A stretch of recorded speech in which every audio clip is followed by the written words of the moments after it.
শুটকি অনেকে খায় আবার অনেকে খায় না, কিন্তু এরকমভাবে লোভনীয় স্বাদে যদি রান্না করে তাহলে যে না খায় সেও খাবে। তো দেখতেই পাচ্ছেন অসাধারণ একটা লুক আসছে। আর আপনারা যদি আমার এই রেসিপিতে রান্না করেন তো অবশ্যই খেতে ভালো লাগবে। তো চলুন শুরু করা যাক আমার শুটকি রান্নার রেসিপি। তো ফার্স্টে আমি এই যে লটিয়া শুটকি নিয়েছি, সেগুলো টুকরো টুকরো করে কেটে বেছে নিয়েছি। সে প্রসেসিংটা আর আপনাদের না দেখালাম, মানে মাথা লেজ ওগুলো কেটে আমি টুকরো টুকরো করে নিয়েছি, দেখতেই পাচ্ছেন সুন্দরভাবে। এই যে আপনারা এভাবে ছোট ছোটও কাটতে পারেন, আবার কেউ চাইলে এর থেকে একটু বড়ও কাটতে পারেন, আপনাদের যার যেরকম খুশি। তো ফার্স্টেই আমি একটা প্যান বসিয়ে দিয়েছি চুলোতে। তো এখন আমি সব শুটকিগুলো দিয়ে দিয়েছি, প্যানটা গরম হয়ে গিয়েছে। এখন নেড়ে চেড়ে এটাকে কতক্ষণ ভেজে নেব, যতক্ষণ এটার গায়ে একটা কালচে কালার না আসে ততক্ষণ আমি শুটকিটা এই কড়াইতে দিয়ে ভেজে নেব মিডিয়াম টু লো হাইটে। তো দেখতেই পাচ্ছেন সুন্দরভাবে আমি শুটকিটা ভেজে নিচ্ছি। যতক্ষণ পর্যন্ত এটার গায়ে কালার না আসবে ততক্ষণ পর্যন্ত এভাবে ভেজে নেবেন সুন্দরভাবে। এটা যতটা ভাজবেন ততটা এটার স্মেল আরও ভালো আসবে এবং টেস্টও ভালো হবে। তো আমার ভাজা হয়ে গেছে, আমি 5 মিনিটের মতন এরকমভাবে ভেজে নিয়েছি। এখন এর মধ্যে দিয়ে দিয়েছি 1 কাপ পরিমাণে পানি। তো পানিটা দিয়ে আমি ঢাকনা লাগিয়ে এটাকে বলক না ওঠা পর্যন্ত একটু সিদ্ধ করে নেব, যাতে মাছটা নরম হয়ে যায়। তো দেখতেই পাচ্ছেন বলক উঠে গিয়েছে। এখন আমি চুলোটা অফ করে দিব, ঢাকনাটা তুলে নিলাম। আর দেখতেই পাচ্ছেন শুটকিতে যত ময়লা ছিল সবগুলো ভেসে উঠেছে। তো এভাবে কুক করলে কিন্তু বালুগুলোও ছুটে যায়, কারণ শুটকি যেহেতু রোদে শুকানো হয় তো বালু থাকে, যার জন্য এরকমভাবে করলে কিন্তু বালুটাও থাকে না। আর উপর দিয়ে দেখতেই পাচ্ছেন ফেনা ফেনা সব ময়লাগুলো কিন্তু ভেসে উঠেছে। তো এখন আমি গ্যাসটা অফ করে এটাকে 10 মিনিটের জন্য রেস্টে রাখবো, যাতে মাছটা নরম হয়ে যায়। তো 10 মিনিট পরে ফিরে আসলাম। এই যে ঢাকনা তুলে দেখতেই পাচ্ছেন মাছগুলো কিন্তু উপর দিয়ে দেখে বোঝা যাচ্ছে যে নরম হয়ে গিয়েছে। আমি আপনাদের একটা ভেঙে দেখাচ্ছি, এখনও গরম আছে, তাও সেই অবস্থায় আপনাদের আমি একটা ভেঙে দেখাচ্ছি যে মাছটা কিন্তু খুবই নরম হয়ে গেছে, একবারে ছুটে যাচ্ছে পাটে পাটে। তো আমি এখন এটাকে ছেঁকে নেব, ছেঁকে তুলে নেব, তারপর ওয়াশ করব। ওয়াশ করে যত বালি আছে এগুলো আমি পরিষ্কার করে নেব, কারণ এই ওয়াশ করার পরে কিন্তু যখন আমি বেছে নেব তখন আর ভালোভাবে ওয়াশ করা যাবে না। তো এখন আমি ধুয়ে পরিষ্কার করে নিয়ে আসছি। এখন ভিতরের যে কাঁটাটা আছে ওটা আমি বের করে নেব, কারণ কাঁটাটা থাকলে কিন্তু খেতে ভালো লাগে না। অনেকেই এভাবে রান্না করে, কিন্তু আমার কাছে এরকমভাবে ভালো লাগে না, যার জন্য আমি কাঁটাটা ছুটিয়ে নিচ্ছি। আর কুয়াকাটা বলেন আর কক্সবাজার বলেন, তারা কিন্তু এভাবে কাঁটা ফেলেই বোধহয় রান্না করে, কারণ খাওয়ার সময় আমার মনে হয় না কাঁটাটা বিঁধে। তো দেখতেই পাচ্ছেন আমি আস্তে আস্তে করে সবগুলো মাছের কাঁটা বেছে নিয়েছি। এই যে কাঁটা বেছে পরিষ্কার করে নিয়েছি। এখন আমি এগুলোকে এখন রান্না করব। তো দেখতেই পেলেন কিভাবে পরিষ্কার করলাম। তো চুলোতে একটা প্যান বসিয়ে দিয়েছি, এখন আমি এতে পরিমাণ মতন তেল দিয়ে দেব। তেলের পরিমাণটা শুটকিতে একটু বেশিই দেওয়া লাগে, তো আমি যার জন্য একটু তেলের পরিমাণটা বেশিই দিয়েছি। আর এখন এর মধ্যে আমি দিয়ে দেব 1.5 কাপ পেঁয়াজ কুচি। তো এই তো পেঁয়াজগুলো আমি যেভাবে আমরা পেঁয়াজ কেটে নিই সেইভাবেই কেটে নিয়েছি। তো এখানে 1.5 কাপ পেঁয়াজ আছে, আর শুটকিতে পেঁয়াজের পরিমাণটা একটু বেশিই দিতে হয়। তো এখন আমি হালকা ব্রাউন কালার করে পেঁয়াজগুলো ভেজে নেব, সুন্দর করে নিব। এখানে আমি আঁচটা কিন্তু কমিয়ে রেখেছি, ওরকমভাবে খুব একটা আঁচ দিয়ে রান্না করছি না। এটা যখন একটু হালকা কালার চলে আসবে তারপর এখানে আমি শুটকিটা অ্যাড করব।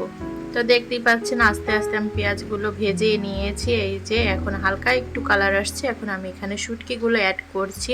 তো শুটকিগুলো অ্যাড করে আমি কিন্তু ভালোভাবে ভেজে নিব তেলের উপরে এটা, আর সাথে কিছু কাঁচামরিচও দিয়ে দিচ্ছি।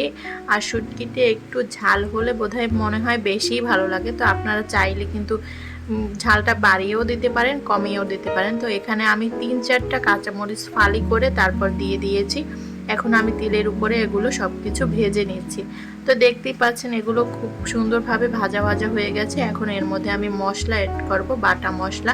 এখানে আমি 1 টেবিল চামচ পরিমাণে আদা এবং জিরা বাটা দিয়েছি এবং 1 টেবিল চামচ পরিমাণে দিয়েছি পেঁয়াজ এবং রসুন বাটা। আপনারা চাইলে এটা অ্যাড করতেও পারেন, নাও করতে পারেন।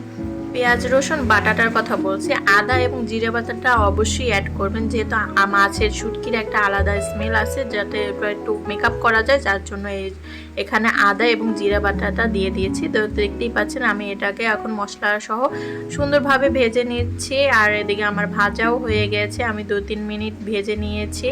এখন এখানে আমি সব শুকনো মশলাগুলো অ্যাড করব, হলুদ, মরিচ এবং লবণ। তো এখানে আমি ফার্স্টে 1 চা চামচ পরিমাণে হলুদের গুঁড়া এবং 2 চা চামচ পরিমাণে মরিচের গুঁড়া দিয়ে দিচ্ছি। তারপর ভালোভাবে আমি মিক্স করে নেব। তো ফার্স্টে আমি লবণটা অ্যাড করে নেই, কারণ আমি জানতাম না যে শুটকিটা লবণ দিয়ে বানানো হয়েছে কিনা লবণ ছাড়া, যার জন্য আমি এখানে লবণটা দিচ্ছিলাম না, যেহেতু এটা কষানোর পর ছাড়া আমি টেস্ট করতে পারবো না, যার জন্য আমি আগে লবণটা দেইনি। এটা কষানো হওয়ার পরে তারপর আমি এটা টেস্ট করব, তারপরে আমি এখানে লবণ অ্যাড করব যে লাগবে কি না লাগবে। তো এখানে আমি একটু ভেজে তারপর পানি দিয়ে দিয়েছি, যাতে মরিচ হলুদটা না পুড়ে যায়। তো পানি দিয়ে এখানে আমি ভালোভাবে কষিয়ে নিব। দেখতেই পাচ্ছেন সুন্দরভাবে নেড়ে চেড়ে মিক্স করে নিয়েছি সব কিছু। তো এখানে আমার মশলাটা কষানো হয়ে গেছে, তেল ছেড়ে দিয়েছে আর অসাধারণ একটা লুক আসছে, দেখতেই পাচ্ছেন। এখন এখানে আমি টেস্ট করে নিয়েছি, আর লবণ ছিল না, এটা লবণ ছাড়া শুটকি, যার জন্য আমি এখানে পরিমাণ মতন 1 চা চামচ পরিমাণে লবণ দিয়ে দিয়েছি। এখন ভালোভাবে মিক্স করে নিব। তারপর এখানে আমি গোটা রসুন এবং কাঁচামরিচ অ্যাড করব। তো আগে ভালোভাবে এটাকে একটু নেড়েচেড়ে মিক্স করে নিই, তারপর আমি রসুন কোয়া মানে আস্ত রসুনের ফালি এগুলো অ্যাড করব। আর এগুলো যখন ভাতে মাখিয়ে খাওয়া হয় কিন্তু অসাধারণ টেস্ট লাগে।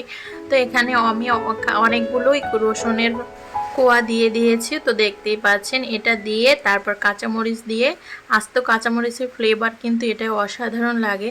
তো একটু নেড়ে চেড়ে তারপর আমি পরিমাণ মতন পানি দিয়ে দেব, কারণ আমার রসুনটাও এখানে সেদ্ধ হতে হবে, যার জন্য এখানে আমার পানিটা অ্যাড করা লাগবে। তো আপনারা যদি চান নিবো আছে এটাকে সেদ্ধ করতে সেভাবেও পারেন। তো আমি এখানে হালকা পরিমাণে পানি অ্যাড করব, তারপরে ঢাকনা লাগিয়ে এই রসুনগুলো আমি সেদ্ধ করে নেব। তো দেখতেই পাচ্ছেন পরিমাণ মতন এখানে পানি দিয়ে দিয়েছি। এখন পানি দিয়ে একটু নেড়ে চেড়ে তারপর আমি ঢাকনাটা লাগিয়ে দিব, যাতে রসুনগুলো এখানে সেদ্ধ হয়ে যায়। তো তারপর তেল ছেড়ে গেলেই আমার তৈরি হয়ে যাবে লটকা শুটকির ভুনা। তো এখানে আমি ঢাকনা লাগিয়ে সেদ্ধ বসিয়ে দিলাম।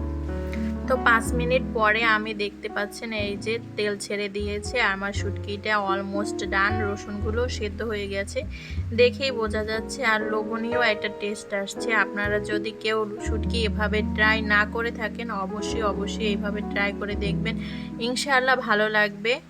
আশা করতেছি আপনাদের মোটেও খারাপ লাগবে না। গরম ভাতের সাথে এটা কিন্তু জমে যাবে একদম। যারা শুটকি লাভার তাদের তো অবশ্যই পছন্দ হবে। আর পরিবেশনের জন্য আমি একটা প্লেট সাজিয়ে নিয়েছি, এখন এটাকে আমি প্লেটে পরিবেশন করব। তো এই তো আমার অলমোস্ট ডান রান্না, এখন আমি এটা পরিবেশন করব, প্লেটে নিয়ে নেব। তো দেখতেই পাচ্ছেন কালারটা কিন্তু মাশাআল্লাহ অনেক সুন্দর এসেছে। আর এই যে আমি প্লেটে নিয়ে নিয়েছি, গরম গরম ভাতের সাথে কিন্তু অসাধারণ লাগবে এই শুটকি ভুনা। সবগুলো শুটকি ভুনা আমি আস্তে আস্তে প্লেটে উঠিয়ে নিচ্ছি, তারপর আমি এটাকে আপনাদের ফাইনালভাবে দেখাবো। তো এই তো আমার শুটকি ভুনা প্লেটে সার্ভ করা শেষ। মাশাআল্লাহ অনেক সুন্দর একটা লুক আসছে, খেতেও মাশাআল্লাহ অনেক টেস্টি হয়েছে। আমার ভিডিওটি যদি ভালো লাগে অবশ্যই লাইক, কমেন্ট এবং শেয়ার করতে ভুলবেন না। আপনাদের একটি লাইকে আমাকে ভিডিও বানাতে উৎসাহী করে। অনেক কষ্ট করে ভিডিও বানাই, আপনাদের একটু সাপোর্টের আশায়। অবশ্যই আশা করি একটা লাইক, কমেন্ট এবং শেয়ার করতে ভুলবেন না। সবাই ভালো থাকবেন, সুস্থ থাকবেন। আসসালামু আলাইকুম।